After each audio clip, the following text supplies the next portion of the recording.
being tried by police. That truck is heavier than the usual cars we see this done to? Absolutely. Makes it That's more exactly difficult. right. And it does look like he's getting back on the 5 freeway here, guys. It looks like it's going to be on the southbound side of the 5. We're now in Pacoima. We came out of Arleta.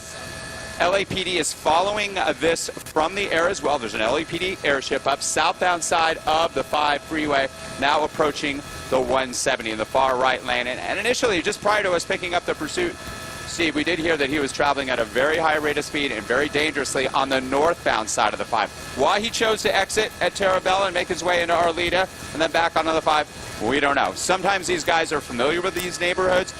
When they're in a familiar neighborhood, they feel that they might be able to evade police. We don't know that at this time. But again, recapping the situation here, this is a 2005 white Ford utility truck, and the suspect being described as a male Hispanic, armed, and he's an assault with a deadly weapon suspect at this time. And unclear if he, how many people he injured, where that incident took place. All we know is that the Los Angeles Police Department has caught up with him, and they are chasing him now down Interstate 5.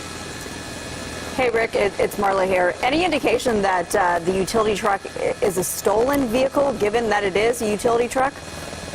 At this time, we're not hearing that, but that's a very good point, Marla. There is a possibility of that, but as of right now, we're not getting that information from our desk. We're tracking this on our scanners up here as well, trying to get more information. And at times, we will hear some vital information just like that from officers. They've obviously run plates. If the plates came back to the suspect, then they know more about him. If it's stolen, they don't know. Again, we don't know exactly how this happened. If there was a situation that assault took place and then he was able to find his way into this vehicle, that's a possibility as well. Traveling southbound on the 5, that was a split with a 170 in Sun Valley. Continuing on the southbound side of the 5, and he'll be winding his way down Interstate 5, down towards Burbank, down towards Burbank Bob Hope Airport here. Now traveling at a higher rate of speed. Looks like he's going about 75, 80 miles an hour on a wide open Interstate 5 here in the valley. So at the, you're saying he passed the 170, so he's not making the run to the 170 to the 101. He's staying on the 5. Is that correct? That's exactly right, Steve. So his next option, if he does want to stay on the freeways, would be the 134. He could split east or west on the 134. If you head in a westbound direction, he's going to head past the zoo, the backside of the zoo, then into Toluca Lake and Studio City. Whoa, look at that. High speed exiting the freeway again, trying to evade police. Tight off-ramp here as well. And these officers have already been aggressive in trying that pit maneuver and were unsuccessful, but it was challenging in that street there. These officers train for it. We see them do it right here in the San Fernando Valley, but as you mentioned, Steve, as he goes across the barrier, the island there, against opposing traffic, this is where it gets really dangerous. And now he's making his way on the right side of traffic at least. Very dangerous situation here. Once again, a good reminder to everybody, if you happen upon a pursuit like this, you see this going on, do not try to be a hero. Do not try to intervene. Entering the 5 freeway back northbound, again, by the way, just stand back. If you hear the lights and siren, stand back, pull up to the side, give the officers all the space that they can use. You know, one of the problems here is that when he goes back on the 5, for instance, nobody on the 5 has a clue as to what's going on.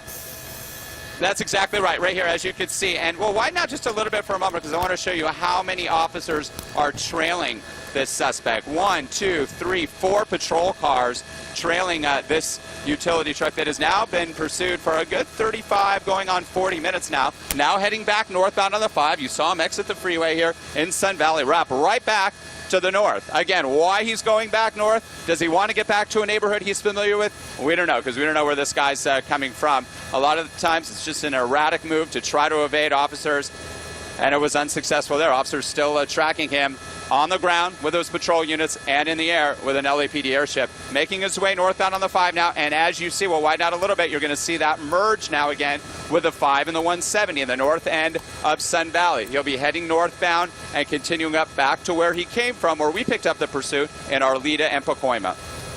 And of course, LAPD no stranger to situations like this, especially given the pursuit that they dealt with earlier this week, just a couple of days ago, Rick, with, you remember, the chase that everyone's talking about still, and that.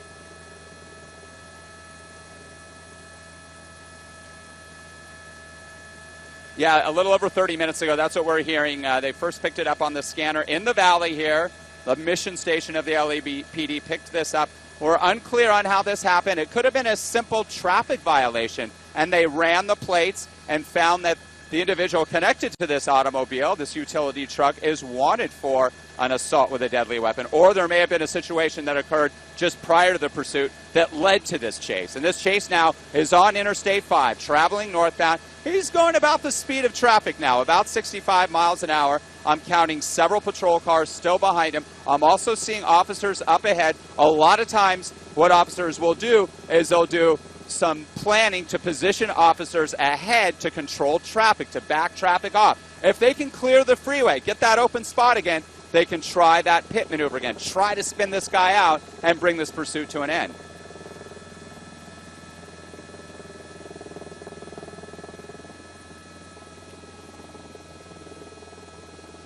That's exactly right. Laurel Canyon alongside the 5 here, Steve, traveling northbound on the 5. The next freeway will be the 118. So about 2/3 the way up from the 5 and the 170 and the 118 freeway. And yes, he is exiting here, and the exit point here appears to be Van Nuys Boulevard. Exiting at Van Nuys Boulevard here, and we are now right on the border of Arleta and Mission Hills, coming back underneath the 5, so he's heading westbound on Van Nuys Boulevard here, and he's going to be heading back to that same neighborhood where we first picked this pursuit up in Arleta.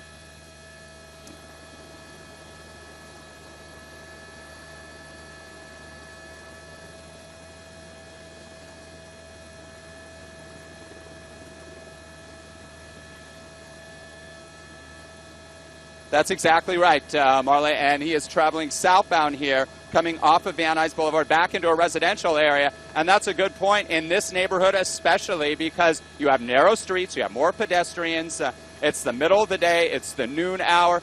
Some of the younger kids get out of school at noon or in preschool and kindergarten, so you might have some of that foot traffic as well, but it seems like he really is being a little more cautious now, slowing down at that intersection, wrapping his way back in this same neighborhood. We are very close to where we picked this pursuit up, so there is a possibility, like I said, that he may be familiar with us. He may know somebody in the neighborhood. He may have a connection, or just feel that this is a safe haven, and that this area is one that he's so familiar with, he might be able to scoot into an alley or hightail into an area, a house or an apartment area that he knows. He's trying to get away. He obviously is trying to evade police. He knows that they have something on him. We are hearing that he's an assault with a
White's back, and they'll probably use a couple to block off some of the streets that are leading up there and just have to reroute traffic until they get there. But they'll clear up those resources rather quickly.